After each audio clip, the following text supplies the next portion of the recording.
에베소서 6장 23절에서 24절 말씀입니다. 에베소서 6장 23절에서 24절 말씀입니다. 다 함께 우리 읽어보겠습니다. 아버지 하나님과 주 예수 그리스도에게부터 평안과 믿음을 겸한 사랑이 형제들에게 있을지어다. 우리 주 예수 그리스도를 변함없이 사랑하는 모든 자에게 은혜가 있을지어다. 아멘.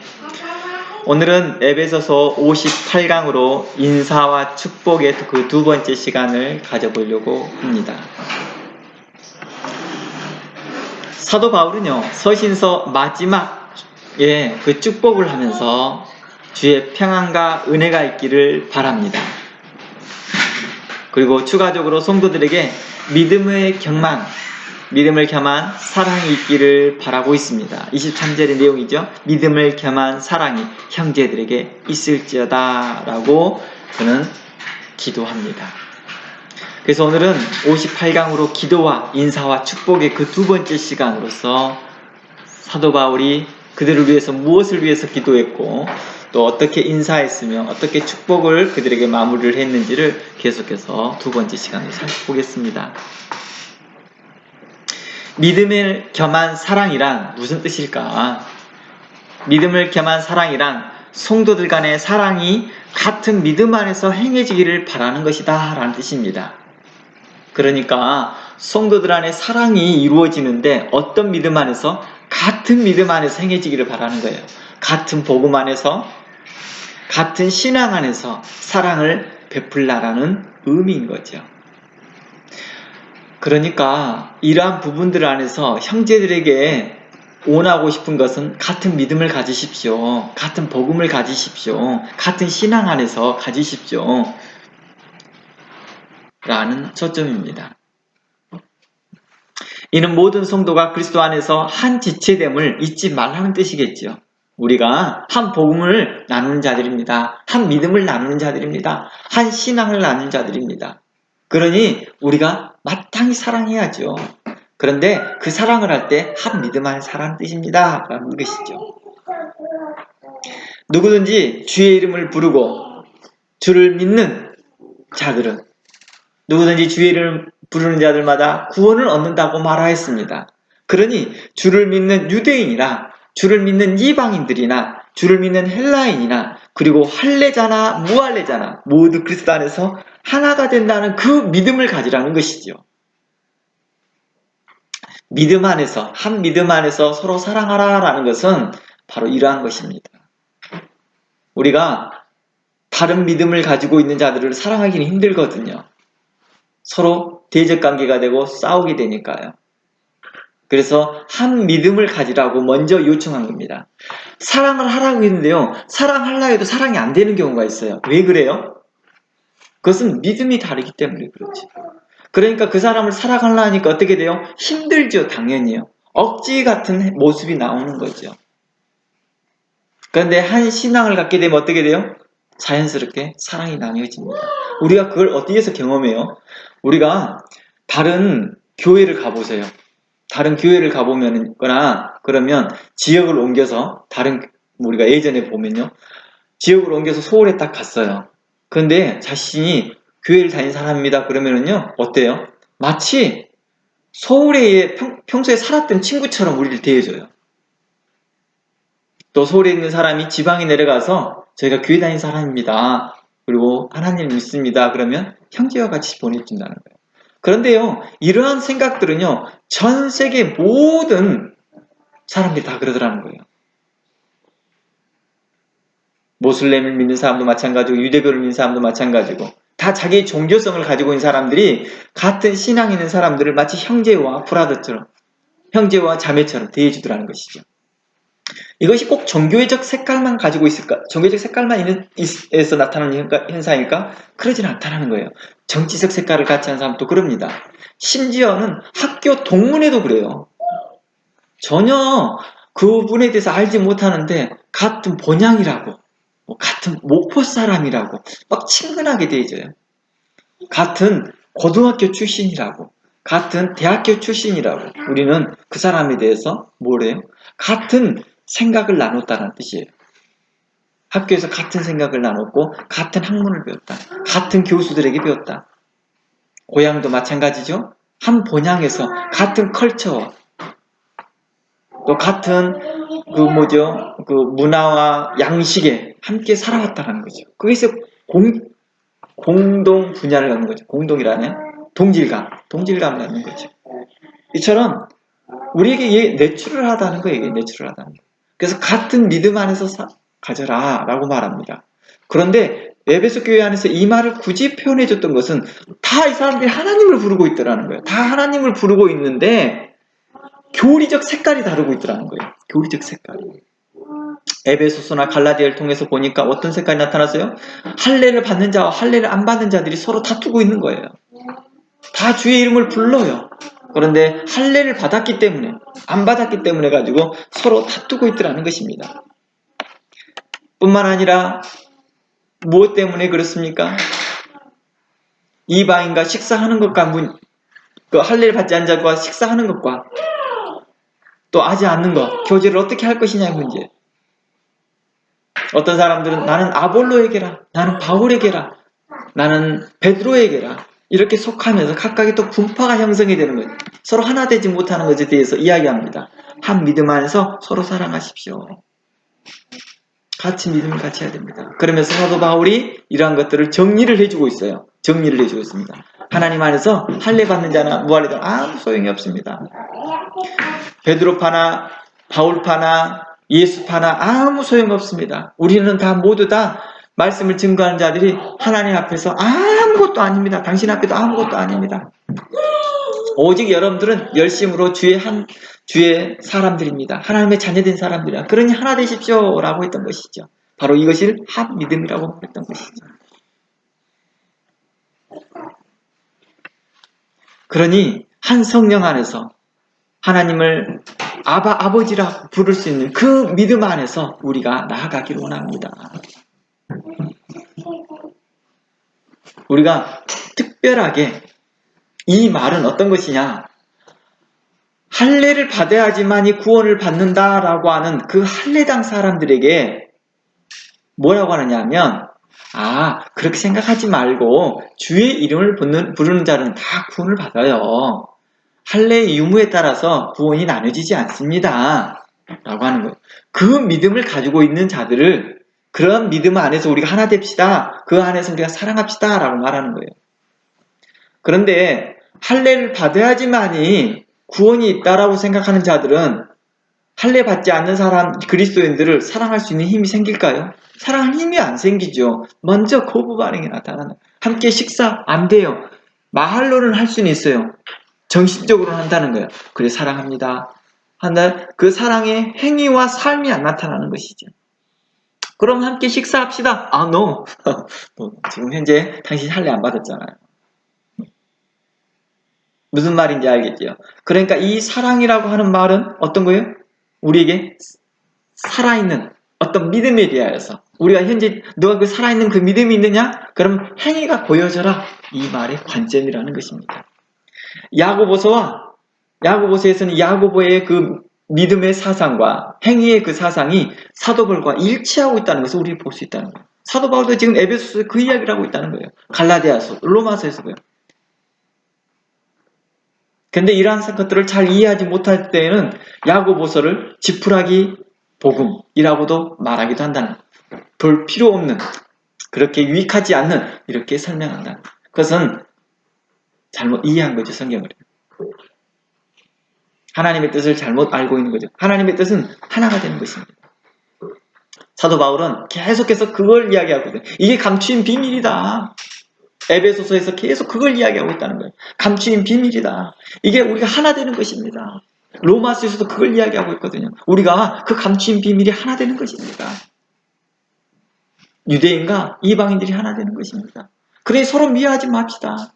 그러니까 할례 문제 가지고 너무 다투지 맙시다. 우리가 그리스도 주를 부르는 자들은 다 구원을 얻습니다. 그러니 할례당 사람들이요, 이 일에 대하여서 너무 오해하지 않았으면 좋겠습니다. 구약을 오해하지 않았으면 좋겠습니다. 하나님을 오해하지 않았으면 좋겠습니다. 한 믿음 안에 서로 사랑합시다. 이렇게 요청하고 있는 거고, 반대로 할례 받는 할례당의 사람들이나 할례받는 자들이 무할례자들을 미워하고 있을 때 무할례자들이 이렇게 말합니다. 그래도 그들을 미워하지 맙시다. 그들이 하나님을 알지 못해서 그런 것입니다. 그러니 그들에게 복음으로 가르치시고 책망하시고 바르게 하십시오. 우리는 담대합시다. 그래서 한 믿음 안에 서로 사랑합시다 라고 말하고 있는 것입니다. 좀 전에도 말했지만 서로 교리가 다르고 믿음이 서로 다를 때는 서로 사랑하려고 해도 사랑이 안 된다고요. 무슨 말인지 알겠죠? 그 믿음이 전제된 사랑을 이야기하고 있다는 것입니다. 그래서 믿음을 겸한 사랑이라고 표현한 거예요. 믿음이 전제된 사랑.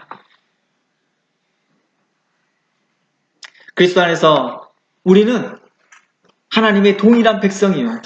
할례당과 무할례당과 이방인들이 다 하나님 앞에서 동일한 백성입니다. 누구만이? 예수 그리스도를 부르는 자들만이 다 하나님의 권속들입니다. 하나님의 권속이라는 말은 하나님의 가족이란 뜻입니다. 하나님의 가족이란 뜻입니다.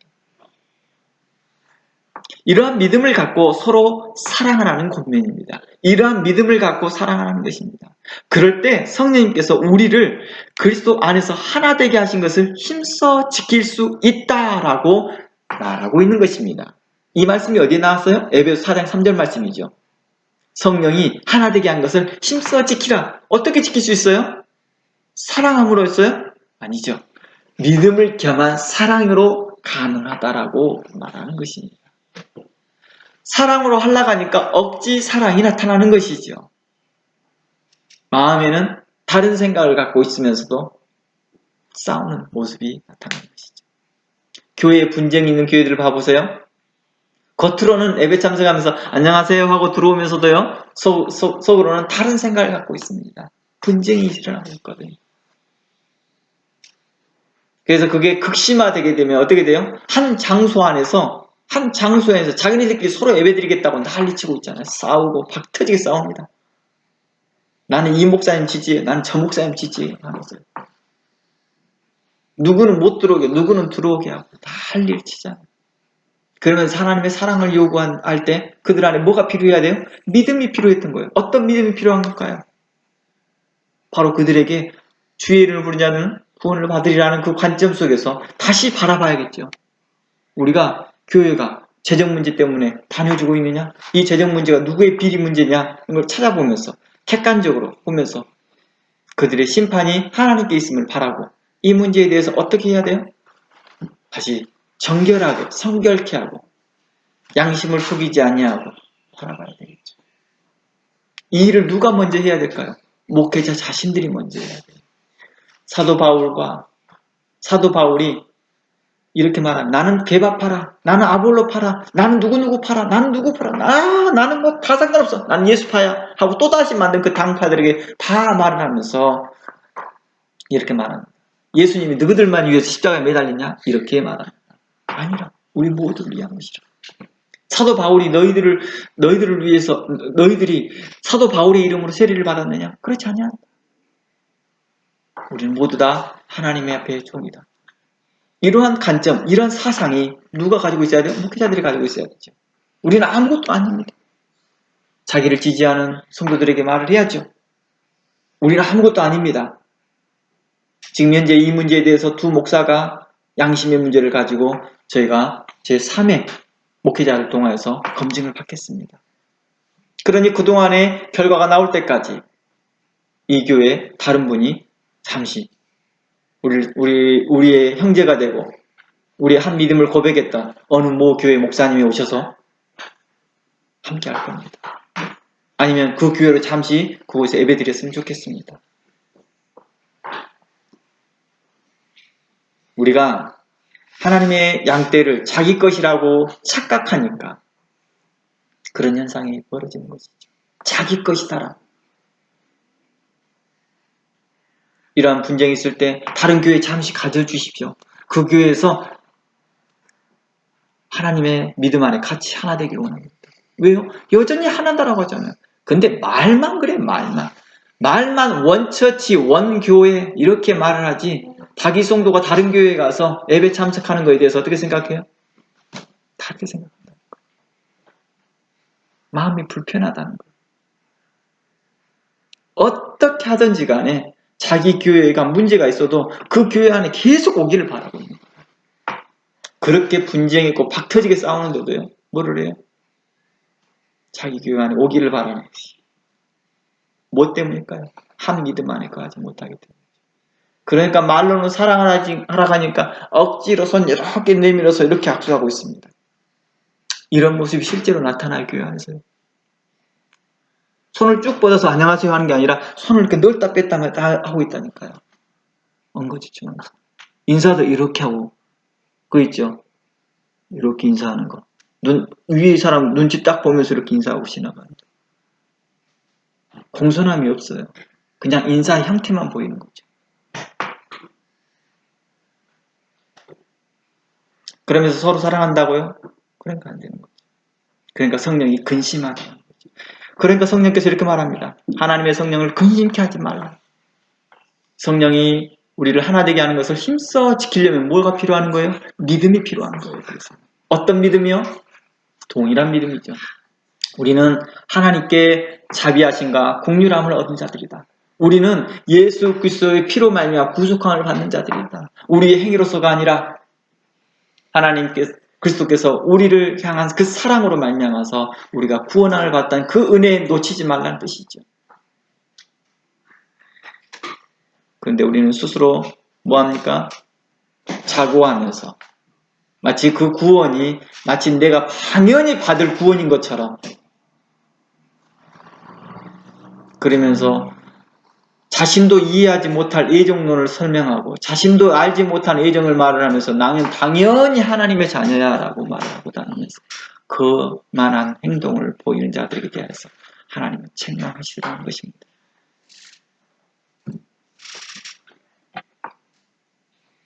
그러니 너희들은 그리스도 예수의 그래서 이 부분에서 에베소서의 1장부터 2장 3장이 뭘 말을 했어요? 너희가 예수를 믿기 전에 너희 삶이 어땠느냐 그걸 물어보는 거예요. 너희가 예수 알기 전에 어땠냐고. 너는 솔직히 하나님의 나라에 속하지 않았지 않느냐. 너는 하나님과 전혀 상관없는 데 아니었느냐. 허물과 죄로 죽었고 너희가 공중본신자를 따라다녔으며 그때 너희들의 행위를 봐봐라. 육체의 생각대로 육체의 욕심대로 따라 행했던 그 시대를 생각해봐라. 그런데 지금에 와서 에베소 교인들이 가는 말이에요. 그에 와서 너희들이 프라우드하면서 마치 그 구원이 너희들에게만 있는 것처럼 말하지 말라. 이러한 사상이 갈라디아에서 로마서에서 나타나요. 그러면서 로마서에서는 이렇게 프라우드한 그 이방인이었던 사람이 그리스도인이 되었던 사람들에게 말을 하면서 바로 할례자들을 비난하고 또 유대인들을 비난했을 때 너 그들을 그렇게 비난하지 말어. 하나님께서 그들을 언젠가는 구원시킬 거야. 너희들이 이 일에 대해 함께 해 하나님 나라를 증거하는데 그러려면 어떻게 해야 되겠니? 인내를 가지고 그들을 설득시키고 인내를 가지고 말씀이 나눠야 되지 않겠니? 라는 관점인 거지.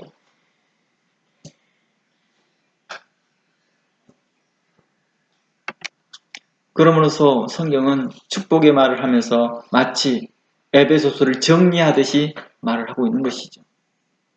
저는 에베소서를 강의를 이제 마무리해 나가면서 바로 에베소서를 나눴던 그 내용들을 정리를 하듯이 제가 그 축복의 말의 그 결론을 이렇게 말하고 있다는 것입니다.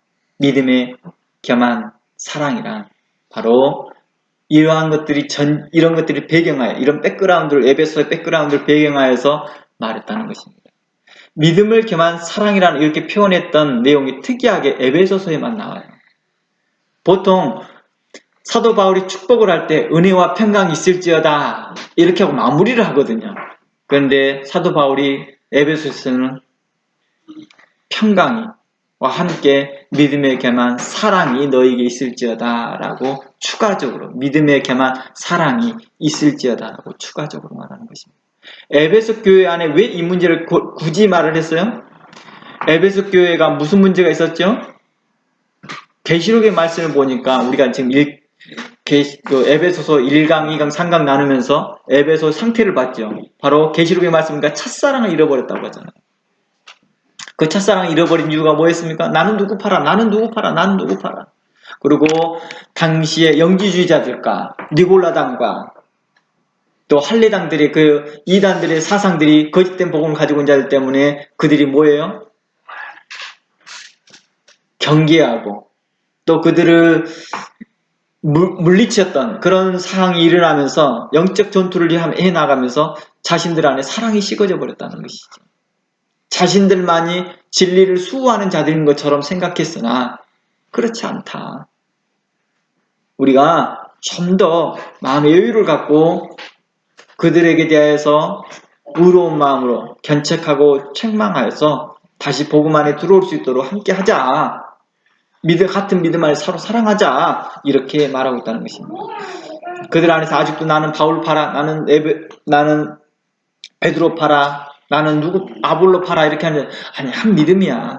같은 믿음 안에서 우리가 했으면 좋겠어. 거짓되고 이단적인 사상만 제외하고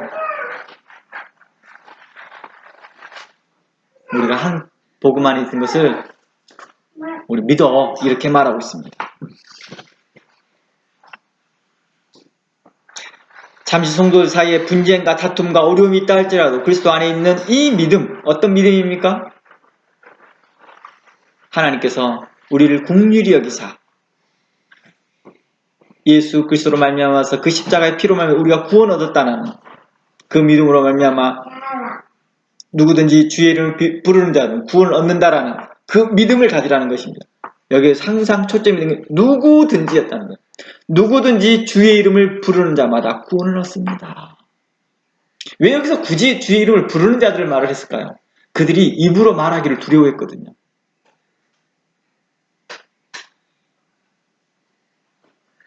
그런 자들을 유대인들은 특히 그러잖아요. 예수 그리스도를 부른다라는 것 자체가 뭐예요? 유대교를 포기한다는 뜻이에요. 그렇죠.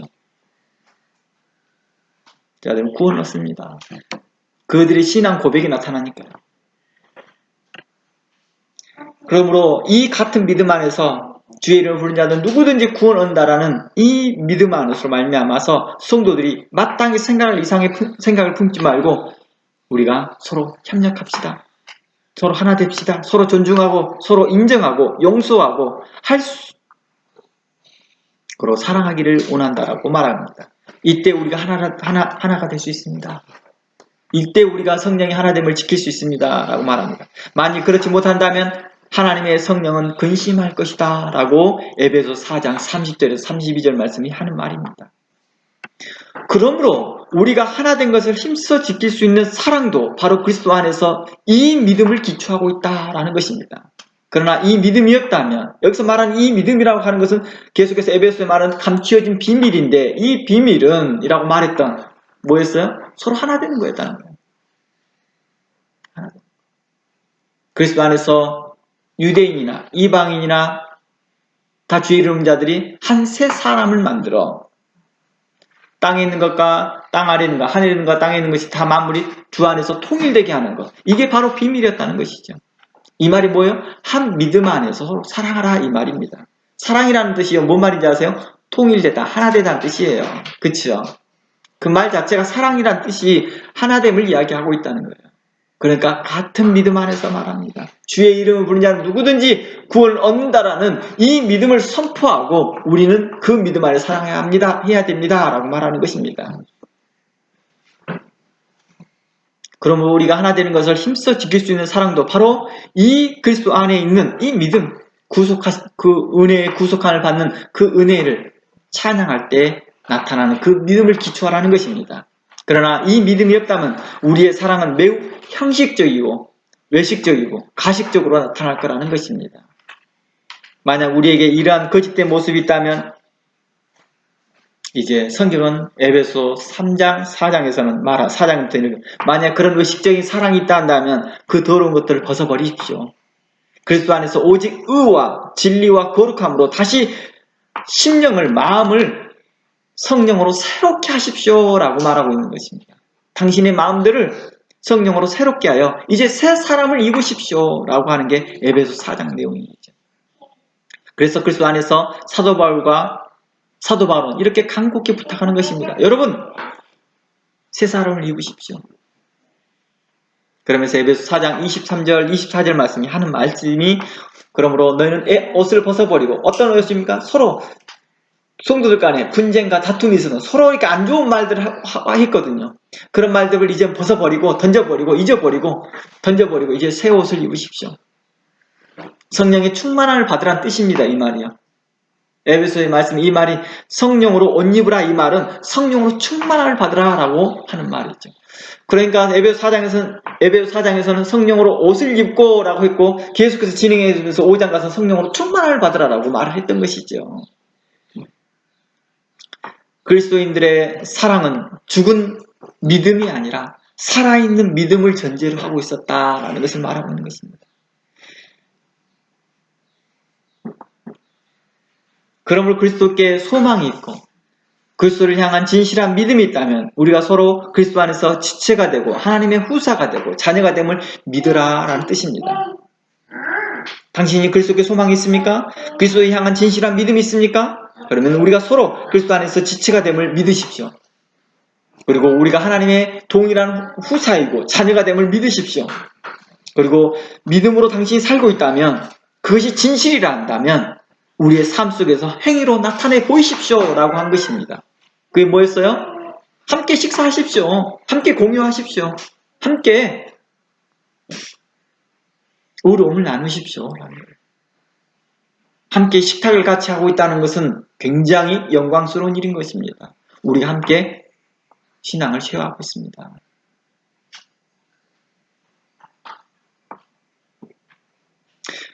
그리스도의 사랑은 뭐라고 말했습니까?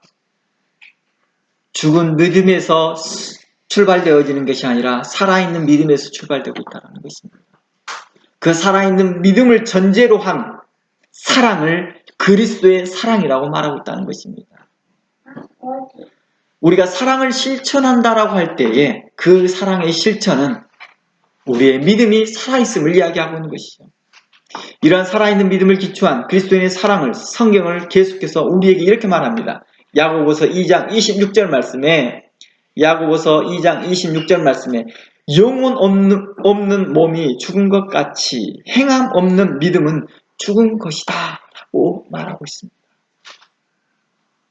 영혼 없는 몸이 죽었다라는 것 같이 행함이 없는 믿음 그 자체가 죽은 것이다. 그러니까 믿음이 있는 자들은 행함으로 나타나는데 라는 것입니다. 잘 보세요. 행함이 없는 믿음은 죽은 것이라고 말을 했죠. 그런데 어떤 사람이 외식과 가식으로 그 행함을 보인다고 해서 그 믿음이 살아있는 믿음이라고 할 수 있을까요? 노라고 말하고 있다는 것입니다. 살아있는 믿음이 살아있는 사랑을 하는 거라는 것입니다. 살아있는 믿음이 살아있는 삶을 살아가고 있다는 것입니다. 행함이라는 말을 다시 이렇게 표현하고 싶습니다. 살아있는 믿음이 살아있는 행함을 갖게 한다는 것입니다. 이것을 에베소 2장을 이렇게 말하고 있는 거예요. 행함을 두 개로 나눴다 하는 거예요. 아니 행했으면 살아있는 거 아니에요 다? 이렇게 말했더니 에베소서는 2장에서 행함이 죽어있는 행함도 있고 살아있는 행함이 있어 이렇게 말하고 있다는 거예요. 그러면서 에베소 2장 말씀에 허물과 죄로 죽었던 너희를 살리셨도다. 그때에 에베소 2장 가봅니다. 에베소 2장 말씀에 허물과 죄로 죽었던 너희를 살렸도다. 그때에 뭘 하고 있다고? 공중 권세 잡은 자를 따라 행했다고 말하잖아요. 죽었는데 행했대요. 그러니까 실질적으로 행했다라고 하는 그 삶이 누구누구를 따라다니는 거예요. 참된 복음 안에 거하지 못하고 있는 자들을 또한 행했다고 말하는 것이죠. 참된 믿음은 살아있는 믿음은 바로 살아있는 행위를 나타나는 것입니다. 그 살아있는 행위를 제가 에베소서의 오늘 축복의 말씀에 나타나는 것처럼 또 사도 바울이 에베소 교회에 기도했던 바라는 그 기도죠. 그 바라는 그 기도는 바로 살아있는 사랑을 하십시오라는 뜻입니다. 살아있는 믿음을 기초로 하여 전제로 하여 살아있는 사랑을 하십시오라고 말했다는 것입니다. 즉 살아있는 믿음이라면 반드시 행함이 뒤따라야 하며 행함은 반드시 믿음을 기초해야 된다라고 하는 그런 기초가 에베소서는 이야기하고 있고 로마서가 이야기하고 있고 갈라디아서가 이야기를 하고 있다는 것입니다. 이것을 그대로 마치 주석처럼 잘 설명해주고 있는 것이 야고보서인 겁니다. 야고보서 2장 14절 말씀 읽어보면 내 형제들아 만일 사람이 믿음이 있노라 하고 행함이 없으면 무슨 유익이 있겠느냐? 그 믿음이 능히 자기를 구원하겠느냐라고 물어봅니다. 야고보서 2장 14절 말씀에 무엇을 이야기해요? 구원을 이야기하고 있잖아요. 능히 그 믿음이 자기를 구원하겠느냐? 그 믿음은 어떤 믿음이었기 때문입니까? 죽어있는 믿음이었고 죽어있는 사랑이었기 때문이죠. 야고보서는 마치 사도 바울의 말을 주석하듯이 잘 설명해 풀어놨다는 거예요. 그리고 사도 바울은 야고보서의 말씀을 마치 교리화해서 써놓은 것처럼 보인다는 거죠. 15절 만일 형제나 자매가 헐벗고 일용할 양식이 없는데 너희 중에 누구든지 그에게 이르되 평안히 가라 덥게 하라 배부르게 하라 하여 그 몸에 쓸 것을 주지 아니한다면 무슨 유익이 있겠느냐라고 하는 것입니다. 할례당과 무할례당이 모이면서 뭐예요? 서로 사랑합니다 하면서도 뭐예요? 함께 식사하지 않아요. 오늘 따뜻하게 오늘 밥 잘 쓰세요. 자기 식사에 테이블에 초대합니까? 안 합니까? 자기 테이블에 할례당들은 초대하지 않아요. 무할례당들이 무할례자들이 함께 식사 같이 할까요? 거부합니다. 오늘 저 바빠서요. 어쩌고 저쩌고요. 실상 그 마음에 뭐가 없다는 거예요? 사랑이 없다는 걸 말하고 있는 거예요.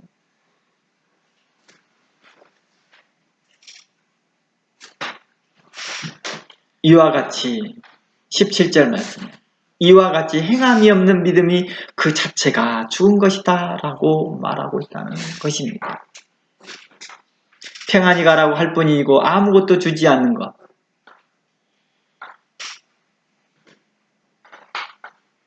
당시에 이러한 일들이 자주 일어났다고 말하는 것입니다. 그래서 어떻게 하느냐? 할례를 받았던 유대인들은 자기네들이 구제 사업을 해요. 자기네들끼리. 할례 받은 사람들끼리 구제 사업을 하는 거예요. 그러니까 이에 대하여서 관심을 갖고 있는 무할례자들도 자기네들끼리 구제를 하고 있는 거예요. 그러니까 자신의 이웃이라는 개념이 철저하게 뭐에 되는 거예요? 분리되어 있다는 거예요. 자신들이 설정되어 있는 분리된 상태에서 똑같이 예수 그리스도를 주라 부르고 있더라는 거예요. 그러니까 예수님께서 얼마나 속 터지겠습니까?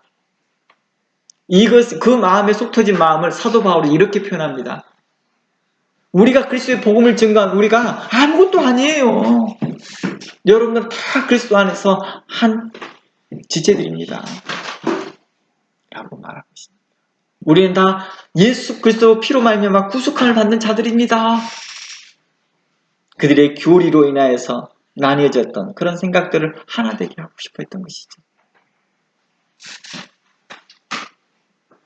평안히 가라고 할 뿐 아무것도 주지 아니하고 평안을 바라는 기도만 하지만 아무것도 도와주지 않는다면 그 평안을 비는 것은 헛것이다 라고 말하는 것이고 그 믿음도 헛것이다 라고 말하는 것이 성경 전체의 기반이라는 것입니다. 성경은 창세기부터 계시록까지 믿음에 대해서 이야기가 계속 그 이야기를 꺼내고 있습니다. 아브라함이 믿음이 뭐였습니까? 믿음을 있었다고 할 때 그 삶이 삶 가운데 나타나 보이더라는 거예요. 삶 가운데서요.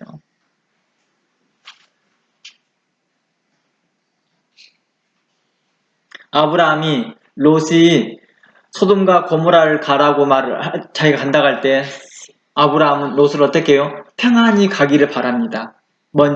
네가 먼저 갈 곳을 정해라. 우리가 서로 미워서 싸우는 게 아니라 목자들이 형편상 정말 양을 돌보기가 너무 힘들다. 너무 우리 양떼들이 많아져서 너희 목자들과 우리 목자들이 서로 이 문제 때문에 서로 다툰다. 물이 제한되어 있기 때문에 그러니까 지역적으로 좀 나뉘어져서 양을 잘 돌봤으면 좋겠다는 의미에서 서로 나누자고 그래요. 그러니까 롯도 좋게 생각합니다. 그리고 먼저 아브라함에게 말합니다. 롯아 조카야 먼저 너가 원하는 땅을 선택해라 라고 선택합니다. 그리고 소돔과 고모라를 갈 때 아브라함은 축복해줍니다. 잘 가라고. 그리고 땡이 했느냐? 그렇지 않다는 것입니다.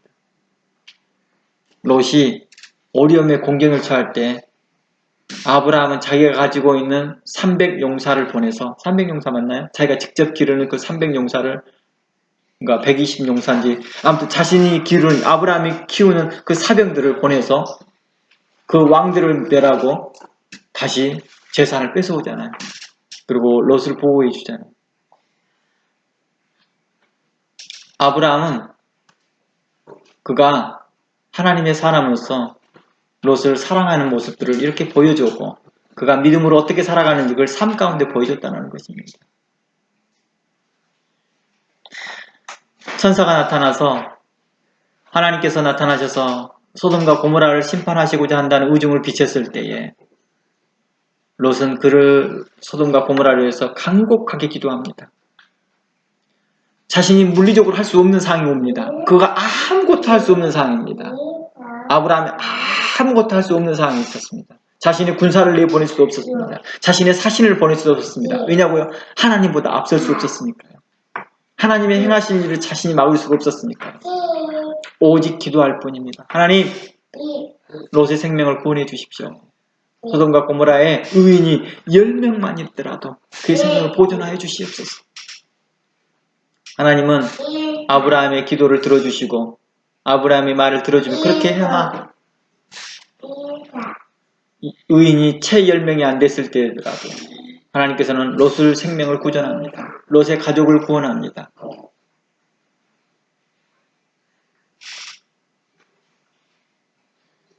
의인들을 악인들과 함께 심판하지 아니하시는 그 공의로우신 하나님이시기 때문입니다.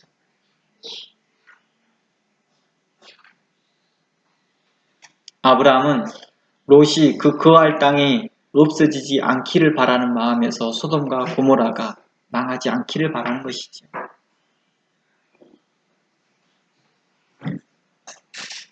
우리는 이러한 모습을 통해서 아브라함의 믿음으로 어떻게 행해왔는지 우리는 볼 수 있다는 것입니다. 평소에 아브라함의 삶을 우리는 계속해서 살펴보면서 예수님께서는 이렇게 말합니다. 우리 삶 가운데 주여 주여 하는 자들마다 천국에 가는 것이 아니라 하나님의 뜻대로 행하는 자들이 하나님 앞에 하나님 나라에 합당한 자들이다 라고 말하는 것입니다. 계속해서 믿음과 행함을 동일한 선상에서 계속해서 이야기하고 있었다는 뜻입니다. 야고보는 이러한 부분들을 사도 바울은 이러한 부분들을 교리적으로 주석적으로 잘 설명해 준 것이 바로 사도 바울의 서신서들이요 야고보의 서신서들이었다는 것입니다. 서신서였다는 것입니다. 에베소서 4장 20절 말씀에 이렇게 말합니다. 에베소서 4장 20절 말씀만 오직 너희는 그리스도를 이와 같이 배우지 아니하였다라고 말합니다. 어떻게 배우지 않았다는 거요? 평안히 가라 할 뿐 아무것도 도와주지 아니하고 평안을 바라는 기도를 할 뿐 아무것도 도와주지 않는 그런 헛된 믿음을 배우지 않았다는 것입니다. 평안을 비나 아무것도 행하지 않는 그러한 삶을 배우지 않았다. 아브라함이 롯의 평안을 빌며 가라고 하였고 롯이 어려울 때 그건 마땅히 가서 도와줬고 롯이 어려운 상황이 있을 때 마땅히 그를 위해 간구하여 기도하면서 최대한 롯의 거하는 곳과 롯의 생명을 보존하기 위해서 100명부터 10명까지 낮추는 그 단계까지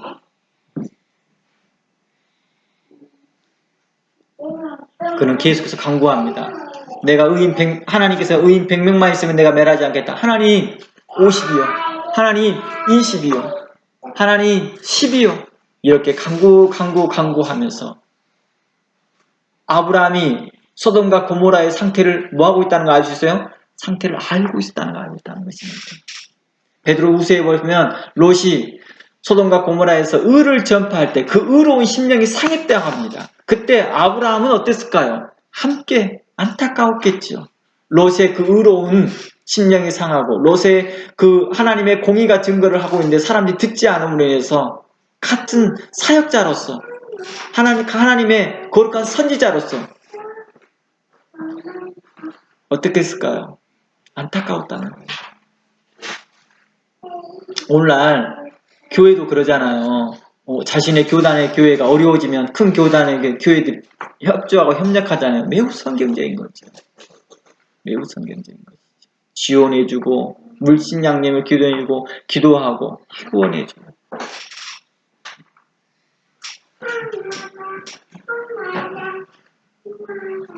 아브라함은 바로 롯에 대하여 그렇게 적극적으로 돕습니다. 평안히 가라 할 뿐 아무것도 도와주지 않는 그런 삶이 아니라 도와주라 이것입니다. 이것이 바로 어떤 믿음에서 가능하다고요? 너 우리와 당신은 한 지체입니다. 아브라함은 롯에 대하여서 한 지체임을 믿었습니다. 아브라함 하나님 앞에 같은 신앙을 갖는 자로 믿고 있었다는 거예요. 근데 우리는 자칫 롯을 잘못된 신앙을 가지고 있는 사람, 세상 풍속을 쫓아가는 사람, 세상 욕심을 따라가는 사람, 세상의 정욕을 쫓아서 소돔과 고모라를 선택했던 사람이라고 우리는 착각하나 베드로후서는 그렇게 기록하지 않고 그렇게 말하지도 않는다는 것입니다. 그리고 창세기 기록도 결코 그렇게 말하고 있지 않습니다. 의인을 찾으러 갔었다고 할 때 그 의인이 롯이었다는 것을 우리는 알 수 있습니다. 이처럼 한 신앙이 있음을 아브라함은 믿었다는 거예요. 바로 이게 중요하다는 것입니다. 그 믿음 안에서 우리는 사랑이 공급되어지는 것입니다. 사랑이 공급되어지는 것입니다. 이걸 기초로 하여서 사랑이 공급되는 것입니다. 그러므로 에베소 4장 20절 말씀 오직 너희는 그리스도를 이와 같이 배우지 않았다라는 것은 우리에게 분명하게 말해줍니다. 그리스도의 사랑은 살아있는 믿음을 전제로 한 살아있는 사랑이고 살아있는 행위인 것입니다. 그러면서 21절 진리가 예수 안에 있는 것 같이 너희가 과연 그에게 듣고 또한 그 안에서 가르침을 받았을 텐데 22절 너희는 유혹의 욕심을 따라 썩어져가는 구습을 쫓는 옛사람을 벗어버리고 오직 심령으로 새롭게 되어 하나님을 따라 의와 진리의 거룩함으로 지으심을 받는 새 사람을 입으라고 말합니다. 에베소 교인들이 이미 그리스도 예수를 믿은 사람들은 새 사람일 텐데 또다시 새 사람을 입으라고 말했던 것은 다시 뭐 했음을 말해요? 그 다음에 분쟁과 다툼과 사랑이 식어졌던 것을 지적을 하면서 너희들이 다시 사랑이 회복되기를 바라고 있다는 것입니다. 그러면서 25절 그런즉 그 새 사람을 입어야 될 태도가 그런즉 거짓을 버려라. 이 거짓을 버리고 난 다음에 다시 새 옷을 입으라고 말합니다. 그 이웃을 더불어 참된 것을 말하라. 이는 우리가 서로 지체가 됨이라. 참된 것을 말하라는 것은 뭐예요? 우리가 그리스도 예수 안에서 우리가 한 형제의 됨을 믿으라는 것입니다. 그것을 말하라는 것입니다. 분을 내어도 죄를 짓지 말며 해가 지도록 품지 말라. 우리가 그런 교리적 다툼으로 인해서 잠시 분이 날지라도 다시 한번 생각해보고 내가 너무 심한 말을 했어요. 성경을 해석하면서 한쪽으로 너무 편중된 해석을 해서 나중에 다투게 될더라도 나중에 하루 이틀 지나고 죄송합니다. 내가 그날 성경을 하는 거 너무 편중되게 봤네요. 제가 목사님 말 들어보니까 목사님 말이 맞는 것 같아요. 내 성도님 말 들어보니까 성도님 말이 맞는 것 같아요.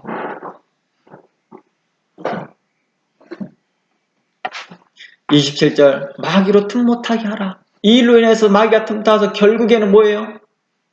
자기의 주장을 굽히지 않다 보니까 자신을 교리화하고 결국에는 그걸로 억지 주장을 하고 있더라는 것입니다. 28절 도적질하는 자는 도적질하지 말고 빈궁한 자에게 구제할 것이 있으므로 자기 손으로 구제하고 선한 일을 행하라. 29절 무릇 더러운 말은 너희 입 밖에도 내지 말고 오직 덕을 세우는데 소용대로 선한 말을 하여 듣는 자들에게 은혜를 끼치라.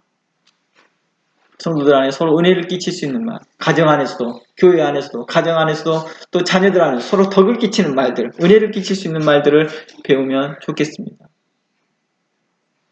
우리가 자주 이런 것들을 훈련하면 좋겠더라고요. 저도 아직도 훈련하고 있습니다. 자녀들에게, 아내에게 덕을 끼칠 수 있는 말, 어떻게 좀 더 부드러운 말을 할 수 있을까? 어떻게 은혜스럽게 그들에게 말할 수 있을까? 먼저 내가 가지고 있는 그 화를 좀 더 은혜스러운 말로 표현할 수 있을 텐데 그런 것들을 계속 배우는 것이죠. 어떻게 사랑을 공급하는 것을 벌을 배워야 되는 거예요. 그러겠죠. 사랑을 공급하는 법을 배워야 되는 것입니다. 그냥 내추럴리 사랑이 되는 게 아니에요. 사랑이란 공급하는 걸 배워야 되는 거예요. 스토커가 왜 생겨요? 자신이 사랑하는 법을 배우지 않고 자기 감정대로 하니까 그잖아요. 그러니까 상대방이 불편한 거예요.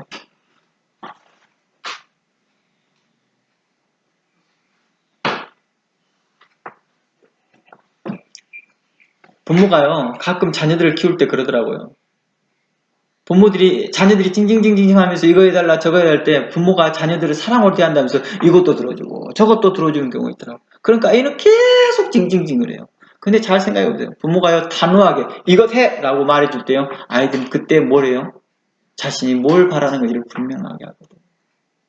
그런 교훈과 책망이 그들로 나중에 그 사랑을 느낀다는 거예요. 우리에게 그 사랑의 방법은 우리 형편에 따라서 다양한 모습으로 지혜롭게 행동이 나오겠죠.